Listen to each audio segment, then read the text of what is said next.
Hello ನಮಸ್ತೆ ಸ್ನೇಹಿತರೆ, ಇದು ಕಂಟಿನ್ಯೂಷನ್ ವ್ಲಾಗ್ ಆಗಿರುತ್ತೆ. ಸೊ ನಿನ್ನೆ ಝೂ ಮುಗಿಸ್ಕೊಂಡು ಬಂದು ನೆಕ್ಸ್ಟ್ ಸೀದಾ ಹೊರಟಿದ್ದೇನೆ. ನಿಮಗೆ ದಾರಿ ನೋಡಿದ ತಕ್ಷಣ ಗೊತ್ತಾಗಿರುತ್ತೆ ನಾವು ಎಲ್ಲಿ ಹೋಗ್ತಾ ಇದ್ದೀವಿ ಅಂತ. ಬನ್ನಿ ನೋಡ್ಕೊ ಬರೋಣ. ಎಷ್ಟು ಪ್ರಶಾಂತವಾಗಿದೆ ನೋಡಿ, ತುಂಬ ಖುಷಿ ಆಯಿತು. ಇದು ದೇವಸ್ಥಾನಕ್ಕೆ ಹೋಗ್ತಿರೋದು ನಾವು ತುಂಬ ವರ್ಷ ಆಗಿತ್ತು ಹೋಗಿ.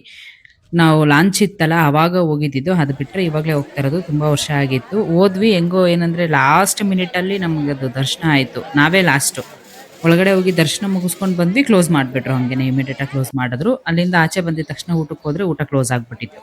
ಯಾಕಂದರೆ ದರ್ಶನನೇ ಲಾಸ್ಟು, ಇನ್ನು ಊಟ ಸಿಗಲಿಲ್ಲ. ಊಟ ಪರವಾಗಿಲ್ಲ, ಹೆಂಗೋ ದರ್ಶನ ಆಯ್ತಲ್ಲ ಅಂದ್ಕೊಂಡು ಹೊರಟು ಬಿಟ್ವಿ ಅಲ್ಲಿಂದ.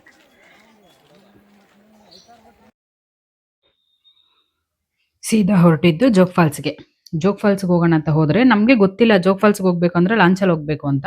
ನಾವು ಲಾಂಚಲ್ಲಿ ಜೋಗ್ ಫಾಲ್ಸ್ಗೆ ಹೋಗಿದ್ವಿ, ಇದೇ ಫಸ್ಟ್ ಟೈಮು. ತುಂಬ ವರ್ಷ ಆಗಿತ್ತು ನಾವು ಹೋಗಿ. ಅಲ್ಲಿ ಹೋದ್ರೆ ಮೇನ್ ರೋಡಿಂದ ಒಳಗಡೆಗೆ ಹೋಗ್ತಾನೆ ಇದ್ದೀವಿ, ಗೊತ್ತಾಗ್ತಾನೆ ಇಲ್ಲ ನಿಜವಾಗ್ಲೂ. ಅದು ಹೆಂಗಿತ್ತು ಅಂದ್ರೆ ಒಳ್ಳೆ ಕಾಡು ಪ್ರದೇಶನೇ ಅದು. 7 ಕಿಲೋಮೀಟರ್ ಹೋಗ್ಬೇಕು ಹೆಚ್ಚು ಕಡಿಮೆ ಮೇನ್ ರೋಡಿಂದ. ನಾವು ಲಾಂಚ್ ಹತ್ರ ಹೋಗಕ್ಕೆ 7 ಕಿಲೋಮೀಟರು. ಅಪ್ಪ ಹೋದ್ವಿ ನಾವು ಲಾಸ್ಟ್ಗೆ ಏನಾಯ್ತು, ರೋಡ್ ಏನಾದ್ರು ಕನ್ಫ್ಯೂಸ್ ಆಗ್ಬಿಡ್ತಾ ಅಂತ ಅನ್ಕೊಂಡ್ವಿ. ಏನಂದ್ರೆ ಅಲ್ಲೆಲ್ಲೋ ಒಂದು ಚಿಕ್ಕದಾಗಿ ಬೋರ್ಡ್ ಹಾಕಿದ್ರು ಒಳಗಡೆಗೆ ಅಂತ ಹೇಳ್ಬಿಟ್ಟು, ಆ ಒಂದು ಇದ್ರ ಮೇಲೆ ಬಂದಿದ್ದು. ಹೆಂಗೋ ಒಟ್ನಲ್ಲಿ ಬಂದ್ವಿ. ಭಯ ಆಯ್ತು, ಅದಂತೂ ನಿಜ. ಭಯ ಆಯ್ತು, ಭಯದಲ್ಲೇ ಬಂದ್ವಿ. ಬಂದ್ರೆ ಅಂತೂ ಪೀಸ್ಫುಲ್ ಆಗಿತ್ತು, ತುಂಬಾ ಚೆನ್ನಾಗಿತ್ತು. ಬಂದ್ವಿ. ಅಲ್ಲಿಗೆ ಬಂದ್ರೆ ಬೋಟು ಆ ಕಡೆ ಇತ್ತು, ನೀರಿಂದ ಆ ಕಡೆಗಿತ್ತು. ಅದು ಈ ಕಡೆಗೆ ಬರಕ್ಕೆ ಆ ಕಡೆ ಜನ ಈ ಕಡೆಗೆ ಬಂದ್ಮೇಲೆನೆ ಬರೋದಂತೆ ಅದು. ಆಲ್ಮೋಸ್ಟ್ ಅಲ್ಲಿ ಹೋದ್ಮೇಲೆ ಒಂದು ಅರ್ಧ ಗಂಟೆ ವೆಯ್ಟ್ ಮಾಡಿದ್ವಿ. ತುಂಬಾ ವೆಯ್ಟ್ ಮಾಡಿದ್ವಿ. ವಾಪಸ್ ಹೋಗೋಣ ಅನ್ಕೊಂಡ್ವಿ, ಇಲ್ಲಿವರೆಗೂ ಬಂದಿದ್ದೀವಿ, ವಾಪಸ್ ಹೋಗೋದು ಬೇಡ ಅಂತ ಹೇಳ್ಬಿಟ್ಟು ಸ್ವಲ್ಪ ಹೊತ್ತು ಅಲ್ಲೇ ವೆಯ್ಟ್ ಮಾಡಿ ಎಲ್ಲ ನೋಡ್ಕೊಂಡು ಫೋಟೋಸು ವಿಡಿಯೋಸ್ ಎಲ್ಲ ತೆಕ್ಕೊಂಡು ಚಾಪೆ ಎತ್ಕೊಂಡು ಹೋಗಿದ್ವಿ ಕಾರಲ್ಲಿ ಹಾಕೊಂಡು. ಅಲ್ಲೇ ಒಂದು ಸ್ವಲ್ಪ ಹೊತ್ತು ಮಲ್ಕೊಂಡು ಆಟ ಆಡ್ಕೊಂಡಿದ್ರು ಮಕ್ಕಳೆಲ್ಲ. ಸ್ವಲ್ಪ ಹೊತ್ತು ಆದ್ಮೇಲೆ ಬಂದ್ರು ಅವರು. ಆ ಕಡೆಯಿಂದ ಬಂದ್ಮೇಲೆ ಮತ್ತೆ ಕಾರಲ್ಲೇ ಹೋದ್ವಿ ಆ ಕಡೆಗೆ.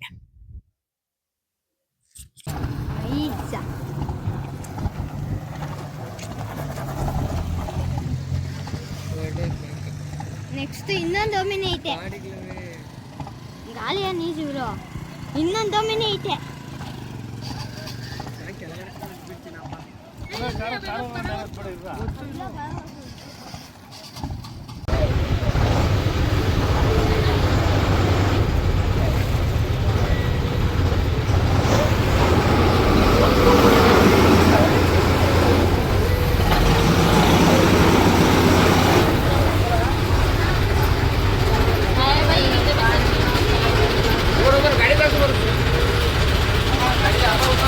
ಬಂದು ಹೆಂಗೋ ಹೋದ್ವಿ ಒಳಗಡೆ ಅನ್ಕೊಳ್ಳಿ. ಹೋಗ್ಬಿಟ್ಟು ಅಲ್ಲಿ ಹೋದ್ರೆ ಆ ಕಡೆ ಮತ್ತೆ ಅಂದ್ರೆ ಲಾಂಚಿಂದ ಇಳ್ದು ಆ ಕಡೆ ಹೋದ್ರೆ ಮತ್ತೆ ಆ ಕಡೆ ಮೇನ್ ರೋಡ್ಗೆ ಹೋಗ್ಬೇಕು ಅಂದ್ರೆ ಸೇಮ್ ಈ ಕಡೆ ಹೆಂಗ್ ಬಂದ್ವೋ ಇಲ್ಲೂ ಅದೇ ದಾರಿನೇ. ಅದ್ರಲ್ಲೇ ಬಂದ್ವಿ. ಬಂದು ಮೇನ್ ರೋಡ್ ಕನೆಕ್ಟ್ ಆದ್ವಿ. ಮೇನ್ ರೋಡಿಂದ ಮತ್ತೆ ಸೀದಾ ಹೋದ್ವಿ. ಅದೇನ್ ಕಷ್ಟ ಅನ್ನಿಸ್ಲಿಲ್ಲ ನಮ್ಗೆ. ಇದ್ರೊಳಗಡೆನೆ ಸ್ವಲ್ಪ ಭಯ ಅನ್ಸಿದ್ದು, ಯಾಕಂದ್ರೆ ಹೊಸ ಜಾಗ ಫಸ್ಟ್ ಟೈಮ್ ಹೋಗ್ತಾ ಇದ್ದಿದ್ದಲ್ವಾ, ಹೆಂಗೋ ಏನು ಅಂತ ಭಯ ಇತ್ತು. ಆದ್ರೂ ಹೋದ್ವಿ.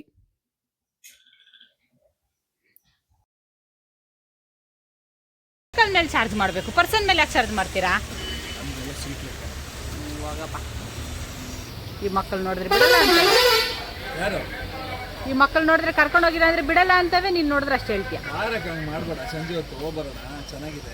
ಒಂದ್ 50 ರೂಪಾಯಿ ನಾ ಕಡಿಮೆ ಮಾಡ್ಕ. 1,000 ಕೊಟ್ಬಿಡ್ತೀವಿ, ಕರ್ಕೊಂಡು ಬಂದೆ. ಅಕ್ಕ ಹೇಳ್ತಾರೆ, ಒಬ್ಬರ ಮೇಲೆ 50. ಅಕ್ಕ ಹೇಳ್ತಾನ ಅಷ್ಟ ಆಯ್ತಲ್ಲ. ಹತ್ತಿಲ್ಲಪ್ಪ, ಆ ಕೂಸಿನ ನಾನು ತಡೆ ಮೇಲೆ ಕೂರಿಸ್ಕೊಬಿಡ್ತೀನಿ. ಅವನಿನ್ನ ಪಾಪ ಮಗ. ನನ್ನ ಸೀಟ್ ತಗ, ಆ ಕೂಸಿನ ತಡೆ ಮೇಲೆ ಕೂರಿಸ್ಕೊತೀನಿ. ಅಲ್ಲಿ ಹೋದ್ರೆ ನೀರೇ ಇರಲಿಲ್ಲ ನೋಡಿ. ನಾರ್ಮಲ್ ಆಗಿ ನೀರು ಬಂತು ಅಂದ್ರೆ ಈ ತರ ಇವ್ರು ವಿಡಿಯೋ ತೋರಿಸ್ತಿದ್ರಲ್ಲ ಈ ತರ ಇರುತ್ತಂತೆ. ಈಗ ಅಲ್ಲಿ ನೀರೇ ಬರ್ತಿರ್ಲಿಲ್ಲ, ಎಲ್ಲೋ ಒಂಚೂರು ಕಾಣಿಸ್ತಿತ್ತು ಅಷ್ಟೇ. ಮಕ್ಕಳಿಗೆ ಅಷ್ಟೇ ಖುಷಿ, ಅದನ್ನ ನೋಡಿನೇ ಖುಷಿ ಪಟ್ರು. ಸರಿ ಅನ್ಕೊಂಡು ನಾವು ಸಮಾಧಾನ ಮಾಡ್ಕೊಂಡು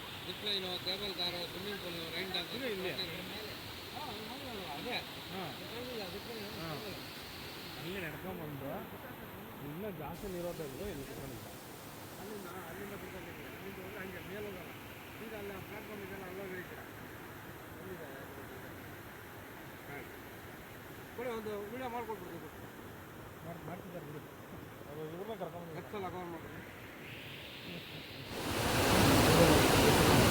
ಅಲ್ಲ ಅವರು ಅದಕ್ಕೆ ಕೂತ್ಕೊಂಡು ನಾನು ಇಲ್ಲಿಂದ ಬಂದಿದ್ದಾನೆ ಇದ್ದಿದ್ದಲ್ಲ ಅವರು ಅವ್ರು ಇಲ್ಲಿದ್ದ ಬಾಡಿಗೆ ಹಿಡಿತಾ ಇದ್ದಾರೆ ಮರ ಗೊತ್ತಲ್ಲ ಹಾಂ ಇಲ್ಲಿಂದ ಇಲ್ಲಿಂದ ಇಲ್ಲಿಂದ ಅದೇ ಇಲ್ಲಿಂದ ರಾಜಪಕ್ಷದಿಂದ ಅಲ್ಲಿಂದ ಅಲ್ಲಿಂದ ಬೀಳೋದು ಮರ ಎಲ್ಲ ಬಿದ್ದರೆ ಅಲ್ಲಿಂದ ಅಲ್ಲೆಲ್ಲ ನೋಡಿಕೊಂಡು ಇನ್ನು ಈ ಕಡೆ ಬಂದರೆ ಮಕ್ಕಳೆಲ್ಲ ಒಂದು ಸ್ವಲ್ಪ ಹೊತ್ತು ನೀರಲ್ಲಿ ಆಟ ಆಡಿದ್ರು.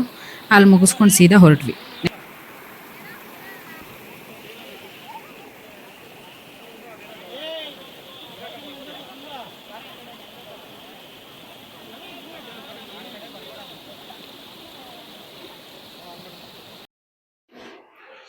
ಸೊ ಮತ್ತೆ ನೆಕ್ಸ್ಟ್ ವಿಡಿಯೋದಲ್ಲಿ ಸಿಗುವ. ಅಲ್ಲಿವರೆಗೂ ಬಾಯ್ ಬಾಯ್.